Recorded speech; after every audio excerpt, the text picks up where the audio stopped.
Olá, aqui é o professor Márcio Miguel. Iremos falar sobre a independência da América Espanhola. No século XVIII, viviam entre 13 e 18 milhões de pessoas. Estavam separadas por estamentos com pouca possibilidade de mobilidade social. Observe a pirâmide social que existia na América Espanhola.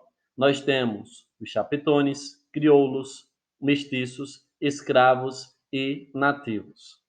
Começando pelos chapetones, também conhecido como peninsulares, esse grupo era formado por brancos nascidos na Espanha, eram responsáveis pela administração do território colonial e ocupavam os principais cargos políticos.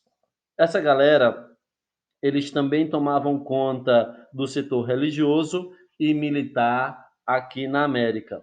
O segundo grupo seria dos crioulos, indivíduos brancos nascidos na colônia, formavam a elite econômica da América. Mas, pelo fato de terem nascido na América, não tinham direito político ou podiam ocupar altos cargos públicos. Depois, nós temos aí o caso dos mestiços, que seria a mistura entre brancos e indígenas. Essa galera era a maioria da população, juntamente com os descendentes indígenas, e eles desempenhavam os trabalhos mais diversos na América. Nós temos uma base de escravidão africana e o último grupo, que era o grupo dos nativos, formavam a maioria da população e eram explorados pela mita e pela encomienda, ou realizavam trabalhos assalariados. Então, observe aí que há uma diferença entre os nativos e os escravos africanos. Essa seria, então, a composição social aqui na América Espanhola. No quesito econômico, você pode observar nesse mapa que a economia da América Espanhola dependia principalmente da exploração de minas de ouro e prata e da agricultura de exportação de matérias-primas. Mas isso não garantia o desenvolvimento social do local, já que toda essa riqueza e toda essa economia era para a exportação e para os cofres espanhóis. Então você pode observar a partir das nossas setinhas verdes os principais pontos de exportação. Você vai ver aí como destaque principal ouro, prata, drogas, açúcar, tabaco, diamante. Esse acaba sendo um ponto principal para a gente. Outra característica importante que nós teremos na América Espanhola era um quesito político.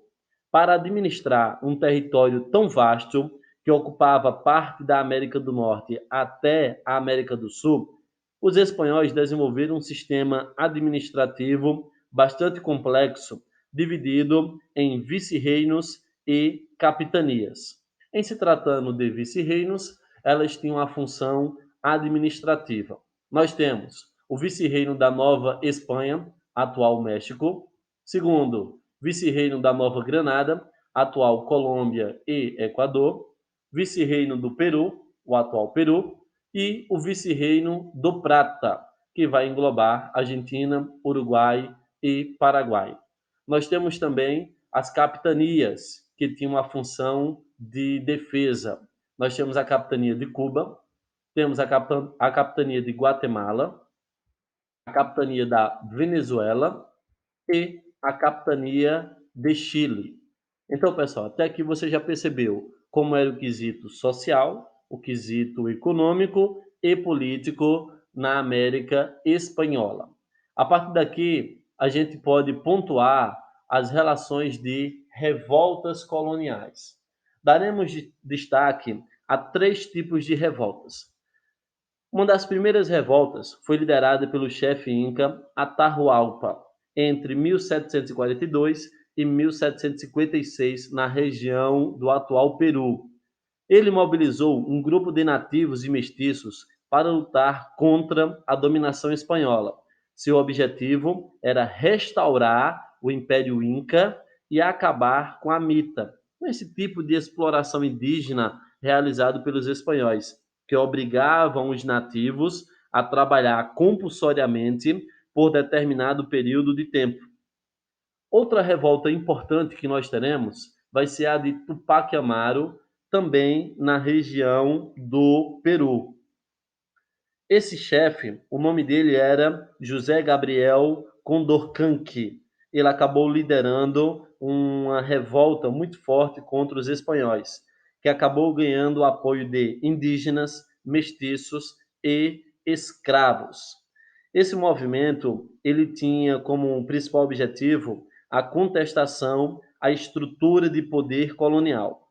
Ora, esse cara, como vocês podem observar na imagem, ele foi executado em praça pública em um ato de demonstração de força dos espanhóis para desestimular novos levantes.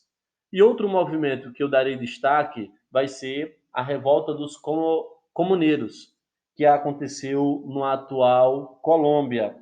Ela questionava o aumento de impostos e o monopólio de cultivo do tabaco.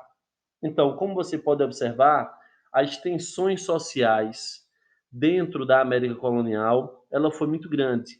A administração colonial espanhol só conseguiu manter o controle sobre seu território através de negociações com a liderança crioula ou indígena, ou através de uma repressão, como a gente pode ver nesses três movimentos, o uso da força para o controle.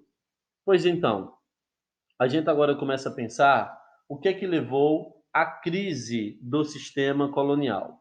Podemos pontuar 5 questões. A primeira seria relacionada às minas de prata e ouro que entravam em declínio. Outro ponto importante seria o aumento com os gastos com guerras externas. A Espanha, ela estava em conflito com vários países ao mesmo tempo.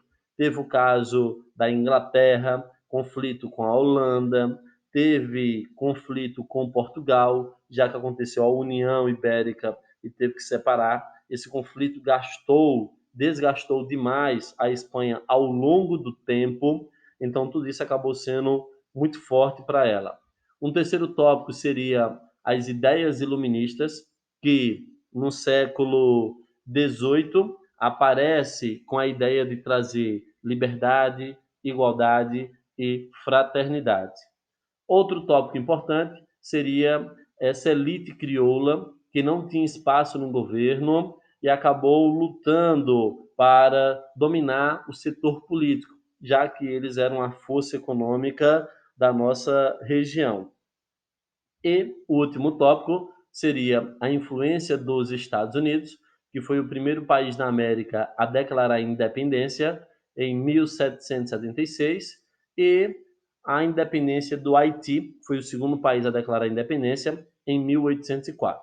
Em se tratando do Haiti, nós temos algo interessantíssimo, pois foi a primeira revolução do mundo contemporâneo liderado por pessoas escravizadas a ter sucesso e acabar com a escravidão.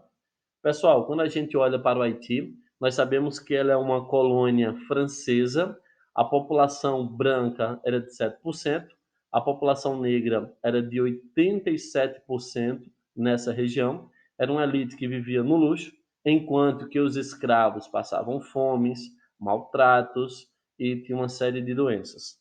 Essa situação dentro do Haiti só vai mudar por causa da figura de Robespierre.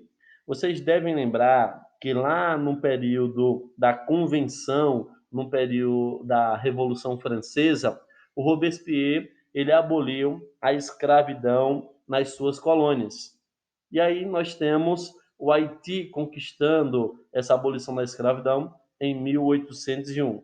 No entanto, nós sabemos que o Napoleão Bonaparte ele acaba enviando tropas para conservar o domínio colonial e reintroduzir a escravidão na região, que é quando justamente inicia uma nova luta que vai culminar com a vitória dos africanos sobre a região de São Domingos e virão declarar independência do Haiti em 1804. Grande parte da população branca foi morta ou obrigada a se exilar. A antiga colônia francesa, agora chamada Haiti, passou a ser controlada pelos africanos que ali viviam.